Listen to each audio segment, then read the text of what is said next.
أشهد أن لا إله إلا الله وحده لا شريك له وأشهد أن محمدا عبده ورسوله أما بعد فأعوذ بالله من الشيطان الرجيم بسم الله الرحمن الرحيم الحمد لله رب العالمين الرحمن الرحيم مالك يوم الدين إياك نعبد وإياك نستعين اهدنا الصراط المستقيم صراط الذين أنعمت عليهم غير المغضوب عليهم ولا الضالين آمين عالم الغیب فلا یظہر علی غیبہ احدا الا من ارتضی من رسول فإنه يسلك من بين يديه ومن خلفه رصدا۔ سورۃ جن کی یہ آیت 27 اور 28 ہیں۔ اس آیت میں بہت سی باتیں پوشیدہ ہیں۔ ان میں سے ایک یہ ہے کہ علم کا ایک ذریعہ وہ ہے جو اللہ تعالیٰ اپنے کسی رسول پر بذریعہ وحی و الہام ظاہر کرتا ہے، جسے ہم وحی علم کہتے ہیں۔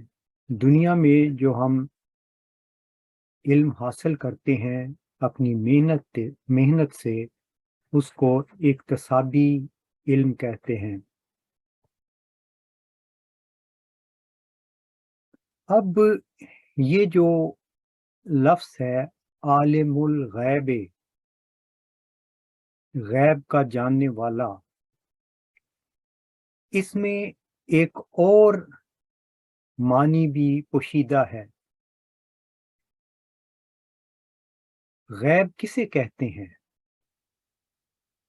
غیب اس چیز کو کہتے ہیں جو پوشیدہ ہے۔ اب پوشیدہ ایک بڑے اسکیل پہ اس کو دیکھا جائے تو ماضی ایک پوشیدہ امر ہے، اسی طرح زمانی پہلو کے لحاظ سے مستقبل ایک پوشیدہ امر ہے۔ یہ تو بالکل کھلی کھلی باتیں ہیں، لیکن زمانی پہلو کے لحاظ سے جو حال ہے، جس کو ہم حال کہتے ہیں، وہ بھی ایک پوشیدہ امر ہے۔ اس کے بہت سے پہلو ہیں، مثلاً یہ کہ ہم اپنے سامنے کھڑے شخص کے دل کا حال نہیں جانتے، اس کسی کے ذہن میں کیا ہے، اس کے خیالات کیا ہیں، وہ ہم پر پوشیدہ ہیں۔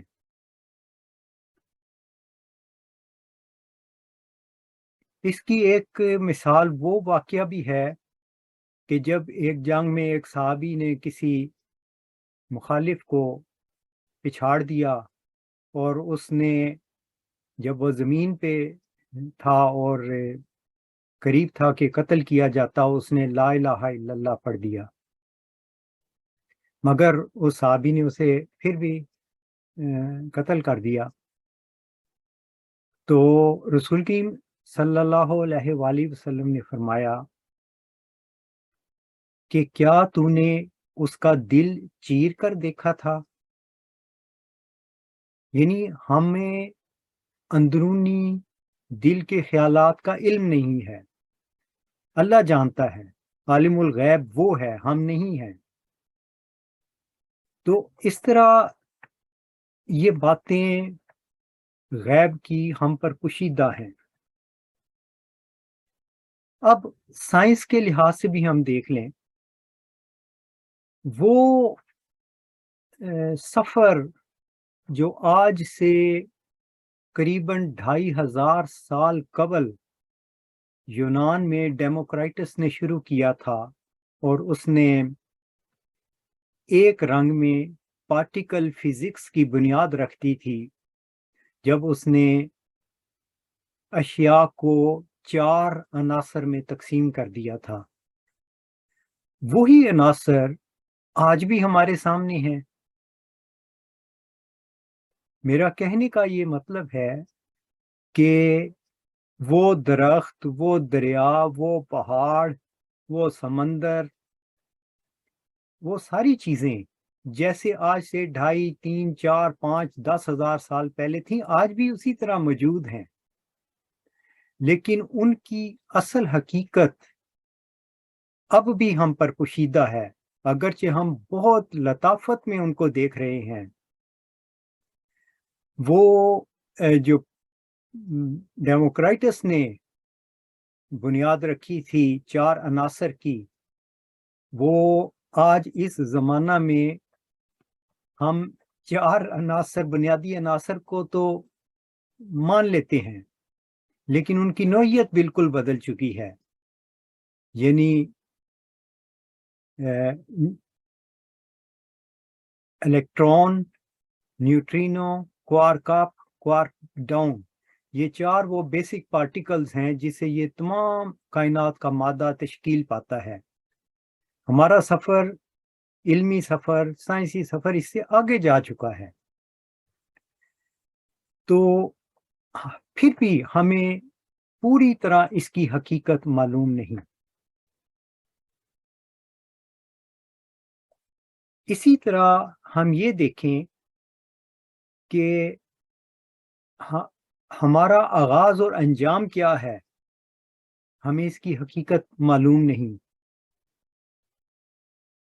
علم کی دنیا میں، سائنس کی دنیا میں اس پہ تحقیق جاری ہے، لیکن یہ تو اکتسابی علم ہے، جو وہبی علم ہے، جو الہام کے ذریعے سے ملا، وہ دیکھیے کہ ہمیں رسول کریم صلی اللہ علیہ وسلم سے یہ ملا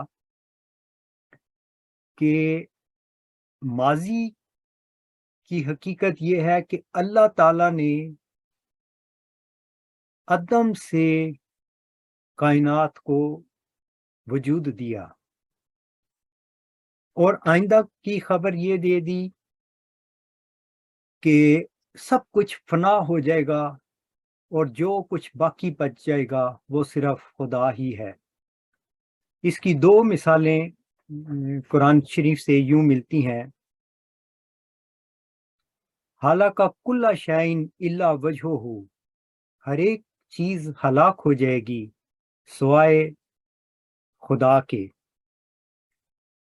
اور دوسری مثال قرآن کریم کی یہ آیت ہمیں دیتی ہے کہ آئندہ زمانے میں کیا ہوگا، یعنی جو انتہائی مستقبل ہے، آخری حادث کی۔ کلو من علیہ فان و یبقا وجہ ربک ذو الجلال والاکرام۔ تو یہ آغاز اور انجام کی غیب کی خبر الہام کے ذریعے سے ہمیں دی گئی ہے۔ اب اس کی ایک اور مثال میں یہ دیتا ہوں کہ اللہ تعالیٰ غیب کی خبریں اپنے رسولوں کو دیتا ہے، اور پھر اس کا ثبوت کیسے ملتا ہے وہ آگے چل کر اس پہ بات ہوگی۔ سائنس کی دنیا میں ہم نے آج تک کوئی ایسا آلہ، کوئی ایسا ڈیوائس نہیں بنایا جو ہمیں یہ خبر دے کہ آج سے 6,000 سال پہلے لوگ کیا باتیں کیا کرتے تھے،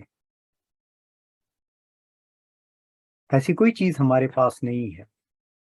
لیکن جب ہم غیب کی خبر جو رسول صلی اللہ علیہ وآلہ وسلم کو غیب سے دی گئی، بذریعہ وحی دی گئی،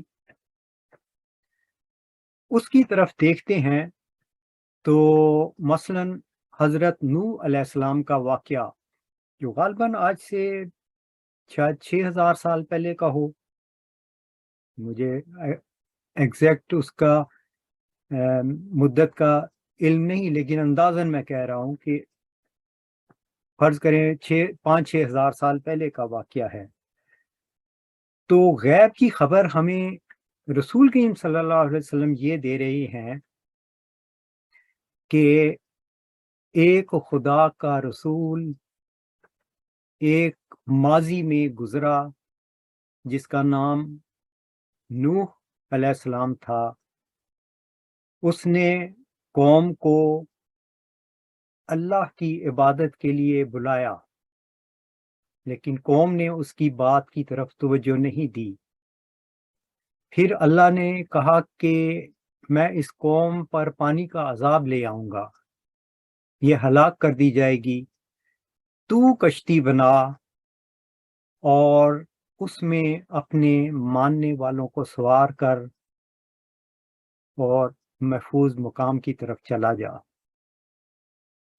حضرت نوح علیہ السلام نے اللہ کے حکم کے مطابق کشتی بنائی، اور جب طوفان آیا اس میں بیٹھ کر وہ روانہ ہو گئے اپنے ساتھیوں کے ساتھ۔ اب وہاں پر ہم یہ بھی دیکھتے ہیں کہ غیب کی خبر یہ دی جاتی ہے کہ حضرت نوح اپنے بیٹے کو دیکھتے ہیں پانی میں اور اس کو کہتے ہیں کہ تو کشتی میں آ جا، وہ انکار کر دیتا ہے اور غرق ہو جاتا ہے۔ اس کے بعد جب حضرت نوح علیہ السلام کی کشتی ایک محفوظ پہاڑی پر پہنچ جاتی ہے اور پانی جو ہے وہ اتر جاتا ہے، حضرت نوح علیہ السلام خدا سے کہتے ہیں کہ اے خدا، تیرا وعدہ سچا ہے اور میرا بیٹا میرے اہل میں سے ہے، یعنی تو نے مجھ سے وعدہ کیا ہوا ہے کہ تو میرے اہل کو بچائے گا، تو میرا بیٹا تو میرے اہل میں سے ہے۔ اللہ تعالیٰ جواب قرآن کریم میں ان الفاظ میں دیتا ہے کہ وہ تیرے اہل میں سے نہیں ہے۔ وہ کیوں تیرے اہل میں سے نہیں ہے؟ اس لیے کہ اس کے اعمال غیر صالح ہیں۔ اس لیے جاہلوں میں سے مت بن اور مجھ سے ایسے سوال مت کر۔ اب یہاں پر ہم دیکھتے ہیں کہ یہ جو مکالمہ ہوا ہے، ماضی کی ایک واقعے کی خبر دی گئی ہے، یہ ایک غیب کی خبر ہے، اور ہمارے پاس اس کا کیا ثبوت ہے کہ یہ کیا واقعی یہ مکالمہ ہوا؟ کیا واقعی وہ اہل میں سے نہیں تھا ان کا بیٹا؟ اس میں بہت سی چیزیں پوشیدہ ہیں۔ پہلی بات جس کی طرف ہمیں غور کرنا چاہیے کہ اللہ تعالیٰ یہ واقعہ بیان کرنے کے بعد جو سورت ہود میں ہے، پھر رسول کریم صلی اللہ علیہ وآلہ وسلم کو مخاطب کر کے بیان فرماتا ہے، تِلْکَ مِنْ أَنْبَاءِ الْغَیبِ نُوحِیہا إِلَیکَ مَا کُنْتَ تَعْلَمُہَا وَلَا قَوْمُکَ مِنْ قَبْلِ ہَذَا فَاصْبِرْ إِنَّ الْعَاقِبَةَ لِلْمُتَّقِینَ۔ یعنی اللہ تعالیٰ رسول کریم صلی اللہ علیہ وآلہ وسلم کو مخاطب کر کے فرما رہا ہے کہ یہ غیب کی خبر جیسا کہ ابھی سارا میں نے بیان کیا ہے کہ یہ ماضی میں ایک واقعہ ہے، اور جو مکالمہ ہوا اللہ نے اس کو الہام کے ذریعے سے رسول اللہ صلی اللہ علیہ وسلم کو خبر دے دی، اور پھر رسول صلی اللہ علیہ وسلم کو مخاطب کر کے بیان فرمایا کہ یہ غیب کی خبر ہے جو ہم نے تجھ پر وحی کی، ما کنتا تعلمھا، تو اس کو نہیں جانتا تھا، ولا قوموں کا، اور نہ ہی تیری قوم جانتی ہے، یعنی امت مسلمہ کو اب مخاطب کیا جا رہا ہے کہ وہ بھی نہیں جانتی اس بات سے پہلے، یعنی جب تک کہ میں نے تجھ پر یہ غیب کی خبر نہیں ظاہر کر دی تو بھی نہیں جانتا تھا، اور نہ تیری قوم، اس لیے صبر کر، عاقبت ہمیشہ متقیوں کے لیے ہوتی ہے۔ یہ خبر دی گئی تھی۔ اچھا، اب یہ دیکھیے کہ اسی خبر کے اوپر مرزا بشیر الدین محمود صاحب ایک تبصرہ کرتے ہیں۔ وہ لکھتے ہیں، یہ نوح کا قصہ بیان نہیں ہو رہا، پھر سے بیان کرتا ہوں، یہ نوح کا قصہ بیان نہیں ہو رہا، بلکہ محمد صلی اللہ علیہ وآلہ وسلم کی قوم پر آنے والے عذاب کی خبر دی جا رہی ہے۔ تو اب ہم دیکھتے ہیں کہ ماضی کی یہ خبر جو رسول کریم صلی اللہ علیہ وسلم کو دی گئی، بعد کے زمانے میں یہ اس کی صداقت کیسے ظاہر ہوئی۔ پہلی بات یہ ہے کہ امت مسلمہ میں حضرت مرزا غلام احمد قادیانی علیہ السلام کا ظہور رسول اللہ صلی اللہ علیہ وآلہ وسلم کی پیش گوئی کے مطابق ہوا۔ پھر ہم دیکھتے ہیں کہ آپ نے ہوشیارپور کی جانب سفر کیا، 40 دن چلہ کشی کی، اس لیے کہ رسول اللہ صلی اللہ علیہ وآلہ وسلم کی صداقت کا نشان ظاہر ہو، عالمگیر نشان۔ تیسری بات اس میں یہ ہے کہ اللہ تعالیٰ نے خود مرزا صاحب علیہ السلام کو الہاماً بتایا تھا کہ آپ جری اللہ فی حلول الانبیاء، اور ایک اور الہام میں جری اللہ فی حلول المرسلین کہہ کے مخاطب کیا ہے۔ آپ خود اس کی وضاحت فرماتے ہیں کہ اس سے یہ پتہ چلتا ہے کہ تمام نبیوں کے اہم واقعات میری زندگی میں آپ پائیں گے، ان کا نمونہ دیکھیں گے۔ اب ہم دیکھتے ہیں کہ اللہ تعالیٰ نے آپ کو نوح کر کے پکارا، یا نوح ہو اسر و رویا کا، اے نوح اپنی خواب کو پوشیدہ رکھ۔ پھر ہم یہ بھی دیکھتے ہیں کہ آپ نے اپنے زمانہ میں جو گمراہی کا طوفان اٹھا ہوا تھا، اس میں انسان کو بچانے کے لیے ایک تعلیم پیش کی، اور اس کو آپ نے کشتی نوح کا نام دیا۔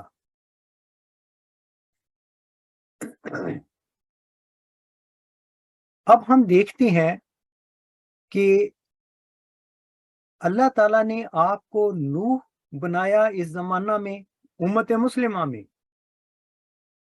اور پھر آپ نے کشتی نوح بھی بنائی۔ اس کے بعد کیا ہوا؟ اس کے بعد ہم دیکھتے ہیں کہ آپ کے ہی بیٹے نے اس کشتی میں بیٹھنے سے انکار کر دیا۔ وہ کیسے کیا؟ آپ نے اپنی وفات سے قبل 1905 میں وصیت لکھی جو آپ کی کتاب، آپ کی تصنیف الوصیت کی رنگ میں موجود ہے، جس میں آپ نے واضح طور پر فرمایا انجمن خدا کے مقرر کردہ خلیفہ کی جانشین ہے، اور اسی انجمن کے بارے میں آپ نے فرمایا کہ یہ میری زندگی میں بھی کثرت رائے سے جو فیصلہ کرے گی وہی حتمی اور قطعی ہے، سوائے اس کے کہ خدا تعالی غیب سے کسی امر کی خبر دے دے، اور میرے بعد یہ مقتدر ہے، یعنی اس کو فل پاور ہے، فل اتھارٹی دی گئی ہے کہ جو یہ فیصلہ کرے گی وہی حتمی اور قطعی ہوگا۔ لیکن ہم یہ دیکھتے ہیں کہ آپ کے ہی بیٹے مرزا بشیر الدین محمود صاحب نے اس انجمن کو، یعنی اپنے باپ جو حکم و عدل تھے، اس کو رد کر دیا۔ گویا انہوں نے اپنے باپ کی بات ماننے سے انکار کر دیا، جیسے ماضی میں نوح کے بیٹے نے اپنے باپ کی بات ماننے سے انکار کر دیا تھا۔ اچھا، پھر ہم دیکھتے ہیں کہ جو آپ نے، یعنی مرزا بشیر الدین محمود صاحب نے 14 مارچ 1914 کو ناجائز طور پر اقتدار پر قبضہ کیا، اس کو اگر آپ کوئی سمجھنا چاہے تو بڑی سادہ سی مثال آج کل پاکستان کے حالات ہیں کہ کس طرح سازش کر کے مجرم لوگوں نے، جن پر بے شمار کرپشنز کے الزامات ہیں، اقتدار پر قبضہ کر لیا اور پھر قوانین میں تبدیلیاں کرنی شروع کر دی تاکہ اپنے آپ کو بچایا جائے۔ اور یہی کام ہم دیکھتے ہیں کہ ماضی میں مرزا بشیر الدین محمود صاحب نے کیا۔ 12 اپریل یعنی اقتدار پر ناجائز قبضہ کرنے کے 28 دن بعد آپ نے ایک احمدیہ شورا بلوائی، اور اس میں دیکھیں کہ کیا فیصلے کیے، وہی جو آج کل پاکستان میں قوانین میں تبدیلیاں کی جا رہی ہیں وہی یہاں پر آپ کو نظر آئیں گی۔ اس میں ایک ایجنڈا میں پوائنٹ تھا کہ جہاں جہاں حضرت مرزا غلام احمد قادیانی علیہ السلام کا نام لکھا ہے فیصلوں میں، اس کو کاٹ دیا جائے اور اس کی جگہ نام لکھا جائے مرزا بشیر الدین محمود، ان کا فیصلہ آج سے قطعی اور حتمی ہوگا، مرزا صاحب علیہ السلام کا نہیں ہوگا۔ تو کیا یہ کھلی کھلی بغاوت نہیں ہے؟ کیا انہوں نے عملاً مرزا صاحب علیہ السلام کو حکم و عدل مانا؟ ہرگز نہیں مانا۔ اچھا، پھر تیسری چیز دیکھیں انہوں نے کی، اسی شورا میں 150 مولویوں کے ذریعے سے یہ بل پاس کروایا کہ وہ اعلان کریں کہ مرزا بشیر الدین محمود صاحب مسلم ماؤد ہیں۔ بھئی وہ کیوں اعلان کریں؟ کیا ان کو کوئی وحی و الہام ہوئے ہیں؟ جبکہ خود مرزا بشیر الدین محمود صاحب اچھی طرح جانتے تھے، وہ چند سال پہلے یہ لکھ چکے تھے کہ ہم بھائیوں میں سے کوئی بھی 20 فروری 1886 کی پیش گوئی کا مصداق نہیں ہے، اچھی طرح جانتے تھے۔ تو پھر یہ جھوٹ کیوں بلوایا گیا؟ اس لیے کہ وہ جانتے تھے کہ اس کے بغیر میں اقتدار پر قابض نہیں رہ سکتا، جیسا کہ آج کل یہ شہباز شریف وغیرہ کر رہے ہیں، قوانین میں ایسی تبدیلیاں کر رہے ہیں تاکہ ان کی حکومت کو استحکام مل سکے۔ تو اس پر خواجہ کمال الدین صاحب نے